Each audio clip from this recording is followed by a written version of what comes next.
2021 সালে নির্বাচনের আগে যখন মিটিং হচ্ছিল সেই সময় ভোজেরহাটের মাঠে দাঁড়িয়ে নওশাদ সিদ্দিকীর বড় ভাই বলেছিল, ভাঙড়ে যদি আমরা হারি আর জিতি এই ভাঙড়ে হসপিটাল হবে হবে হবে। ভাঙড়ে কি হসপিটাল হয়েছে? হয়নি। আপনারা সাক্ষী দিন, ভাঙড়ে হসপিটাল হয়েছে? হয়েছে? আপনারা বলুন হয়েছে?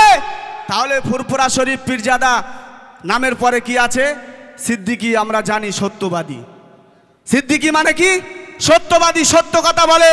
কিন্তু আমরা দেখেছি 2021 সালের আগে যখন ভোটের নির্বাচনে তখন তিনি মিটিং করতে আসেন ভোজেরহাটের ফুটবল খেলার মাঠে দাঁড়িয়ে তিনি বলেছিলেন যে এই ভাঙড়ে আমার ভাই হারুক আর জিতুক হসপিটাল হবেই হবে। কোথায় গেল তোমার হসপিটাল? এই ভাঙড়ের মানুষ প্রশ্ন করতে চায়। সঙ্গে থাকতে হবে। ভাঙড়ে যদি উন্নয়ন ঘটাতে হয় মমতা বন্দ্যোপাধ্যায়ের সঙ্গে থাকতে হবে। ভাঙড়ের যদি উন্নয়ন ঘটাতে হয় মাননীয় শওকত মোল্লা মহাশয়ের সঙ্গে থাকতে হবে। সর্বোপরি এখানে উপস্থিত হয়েছেন যিনি আপনারা দেখতে পাচ্ছেন যে ভাঙড়ের উন্নয়নের কাণ্ডারি, তিনি উপস্থিত হয়েছেন, তাকে ধন্যবাদ। আজকে আমি 2021 সাল থেকে, তার আগে থেকেও ইন্ডিয়ান সেকুলার ফ্রন্ট এই দলের সঙ্গে যুক্ত ছিলাম, একজন সক্রিয় কর্মী ছিলাম।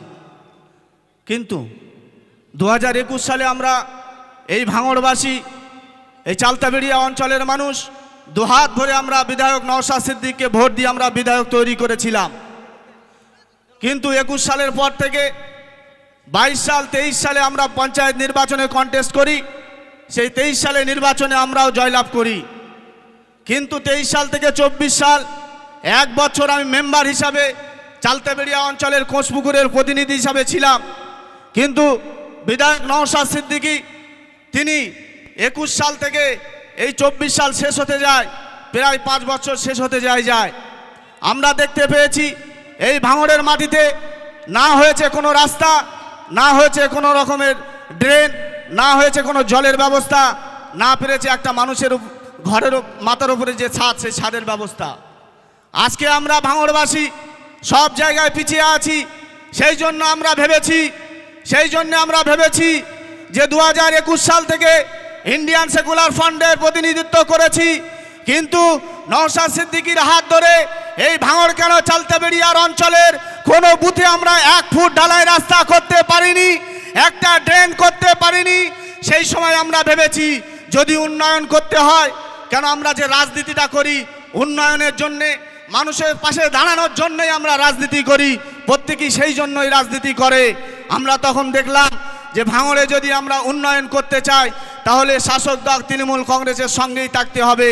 আর এমন একজন যোগ্য একজন লিডার এই ভাঙড়ের জন্য মমতা বন্দ্যোপাধ্যায় পাঠিয়েছেন মাননীয় শওকত মোল্লা মহাশয়। তিনি ভাঙড়ের প্রত্যেকটা অলিতে গলিতে যেমন ঢালাই রাস্তা করছেন, ড্রেন করছেন, জলের ব্যবস্থা করছেন, আর এই ভাঙড়ে প্রচুর মানুষের ঘরের ব্যবস্থা করেছেন, প্রত্যেকটা বাজারে লাইটের ব্যবস্থা করেছেন। আমরা বুঝতে পেরেছি এই ভাঙড়ে যদি উন্নয়ন করতে হয় তৃণমূল কংগ্রেসের সঙ্গে থাকতে হবে। ভাঙড়ে যদি উন্নয়ন ঘটাতে হয় মমতা বন্দ্যোপাধ্যায়ের সঙ্গে থাকতে হবে। ভাঙড়ের যদি উন্নয়ন ঘটাতে হয় মাননীয় শওকত মোল্লা মহাশয়ের সঙ্গে থাকতে হবে। এই কথা ভেবে আমরা তৃণমূল কংগ্রেসে জয়েন করি 24 সালে। এরপর থেকে 24 সালের পর থেকে আমরা দেখেছি কোষপুকুর তথা আমি যে কোষপুকুরের প্রতিনিধিত্ব করি তথা চালতাবেড়িয়া অঞ্চল ভাঙড়ের প্রত্যেকটা অলিতে গলিতে মাননীয় বিধায়ক মাননীয় শওকত মোল্লা মহাশয়ের নেতৃত্বে যেমন ঢালাই রাস্তা হয়েছে, ঠিক তেমনি ড্রেন হয়েছে, ঠিক তেমনি জলের ব্যবস্থা হয়েছে, মানুষের মাথার উপরে ছাদের ব্যবস্থা হয়েছে, ঠিক তেমনি প্রত্যেকটা বাজারে নিউ টাউনের মতো লাইটের ব্যবস্থা হয়েছে। এইটা কি আমরা কেউ অস্বীকার করতে পারবো? কেউ অস্বীকার করতে পারবো?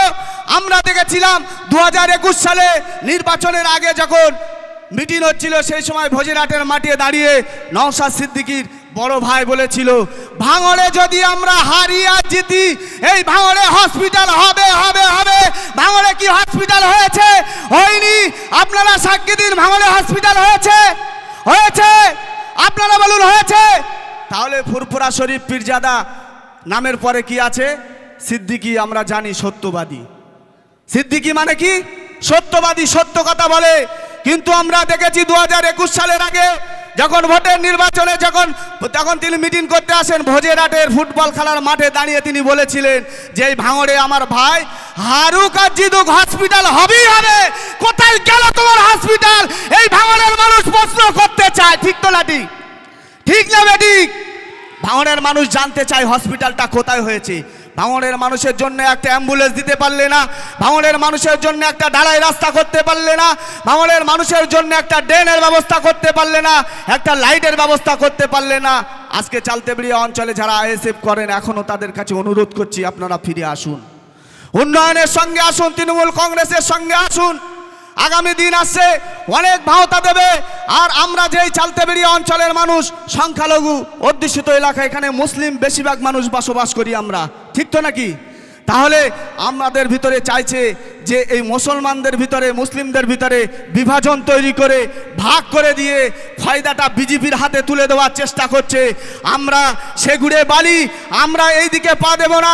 আমরা সকলে সংখ্যালঘু মানুষ, আমরা চাইবো আজকে যেমন যোগীর রাজ্যে যখন আইলাম মোহাম্মদ সাল্লাল্লাহু আলাইহি ওয়াসাল্লামের নাম নিলে এফআইআর হয়, তাদেরকে গ্রেফতার করা হয়, তাদেরকে জেলের ভিতরে রাখা হয়, তাদের কঠোরতম শাস্তি দেওয়া হয়। সেই জায়গায় আমরা দেখেছি মানবিক মুখ্যমন্ত্রী মমতা বন্দ্যোপাধ্যায় পশ্চিম বাংলার অলিতে গলিতে আইলাম মোহাম্মদ সাল্লাল্লাহু আলাইহি ওয়াসাল্লামের ব্যানার উঠেছে, আমাদের পাড়ায়ও তোলা হয়েছে, মিছিল করা হয়েছে, কিন্তু দেখতে পাইনি কোনো পুলিশ আমাদের নামে এফআইআর করতে, আমাদেরকে গারদে ভরতে, আমাদেরকে তারা জেল খাটাতে আমরা দেখিনি। অর্থাৎ পশ্চিম বাংলার মুখ্যমন্ত্রী মমতা বন্দ্যোপাধ্যায় তিনি চায় প্রত্যেক ধর্মের মানুষকে সমান মর্যাদা দিয়ে তাদের পাশে থাকা। হযরত মুহাম্মদ সাল্লাল্লাহু আলাইহি ওয়াসাল্লাম পারফেক্ট, যেমন আমাদের নেতা ঠিক হিন্দুদেরও একটা নেতা আছে। সেই জন্য মমতা বন্দ্যোপাধ্যায় চায় প্রত্যেক ধর্মের মানুষকে সম্মান দিতে। সেই জন্য আমরা যেমন আমাদের নবীকে ভালোবাসি, ঠিক মমতা বন্দ্যোপাধ্যায় চেয়েছেন যে মুহাম্মদ সাল্লাল্লাহু আলাইহি ওয়াসাল্লামের মুসলিমরা ভালোবাসে। অন্য রাজ্যে যখন মমতা বন্দ্যোপাধ্যায় যখন দেখছেন অন্য রাজ্যে মুহাম্মদ সাল্লাল্লাহু আলাইহি ওয়াসাল্লামের নাম নিলে তারা অ্যারেস্ট করছে, গ্রেফতার করছে, সেই সময় মমতা বন্দ্যোপাধ্যায় দেখছেন সারা পশ্চিম বাংলার অলিতে গলিতে আইলাম মুহাম্মদ সাল্লাল্লাহু আলাইহি ওয়াসাল্লামের ব্যানার টাঙানো আছে। এর দ্বারাই প্রমাণিত যে মমতা বন্দ্যোপাধ্যায় মুসলিমদের সঙ্গে আছে, সংখ্যালঘুদের সঙ্গে আছে, পশ্চিম বাংলার জনগণের সঙ্গে আছে, এটা আমরা বুঝতে পারি। আর এই যে ভাঙড়ে 2023 সালের পর থেকে যে মানবিক একজন বিধায়ককে তিনি দায়িত্ব দিয়েছেন এই ভাঙড়ে, এতদিন এই ভাঙড়ে একজন অভিভাবকবিহীন একটা ভাঙড় চলছিল, সেই জায়গায় ভাঙড়ের একজন যোগ্য অভিভাবক দিয়ে আমাদেরকে সম্মানিত করেছেন। আগামী দিন 26শে বিধানসভা নির্বাচন যারা এই চালতেবেড়িয়া অঞ্চলের মানুষ আমরা সকলেই ভোট দিয়ে আমরা নওশাদ সিদ্দিককে জিতিয়েছিলাম, কিন্তু আমরা দেখতে পেরেছি পাঁচ বছর কেটে গেল, কোনো কাজ করতে পারিনি। কাজ যদি না করতে পারো তাহলে তোমাকে রাজনীতি করার কোনো অধিকার নেই বলে আমি মনে করি। আগামী দিন আমরা সকলে তৃণমূল কংগ্রেসকে ভোট দিয়ে বিধানসভা নির্বাচনে তৃণমূল কংগ্রেসের একজন বিধায়ক এই ভাঙড় থেকে যাবে এই ভাঙড়ের মানুষ বিধায়ক হবে, তৃণমূল কংগ্রেসের বিধায়ক হয়ে এই ভাঙড়ের উন্নয়ন ঘটাবে। আর মাননীয় বিধায়ক যে কথা দিয়েছেন যে এই ভাঙড়ে প্রচুর রাস্তা হবে, প্রচুর উন্নয়ন হবে, আজকে আমরা দেখতে পাচ্ছি প্রত্যেকটা বাজারে লাইট, প্রত্যেকটা গ্রামে ঢালাই রাস্তা। আর যে মুখ্যমন্ত্রী মমতা বন্দ্যোপাধ্যায়কে আমরা অসংখ্য ধন্যবাদ জানাই, তিনি যে 10 লক্ষ করে টাকা প্রত্যেক বুথে দিয়েছেন। আজকে আমরাও দেখতে পাচ্ছি যারা আইএসএফের যারা বন্ধুরা তারাও সেই কাজ নেওয়ার জন্য আজকে তারা দুয়ারে সরকারে গিয়ে বসে আছে। আমরা ধন্যবাদ জানাই তাদেরকে। কাজের সঙ্গে থাকতে হবে, মমতা বন্দ্যোপাধ্যায়ের সঙ্গে থাকতে হবে, তৃণমূল কংগ্রেসের সঙ্গে থাকতে হবে, তবেই এই ভাঙড়ের উন্নয়ন ঘটবে, এই বলে আমার সংক্ষিপ্ত বক্তব্য শেষ করছি। জয় হিন্দ। তৃণমূল কংগ্রেস জিন্দাবাদ, মমতা বন্দ্যোপাধ্যায় জিন্দাবাদ, অভিষেক বন্দ্যোপাধ্যায় জিন্দাবাদ, আমাদের ভাঙড়ের রণতরী মাননীয় শওকত মোল্লা মহাশয় জিন্দাবাদ। ধন্যবাদ।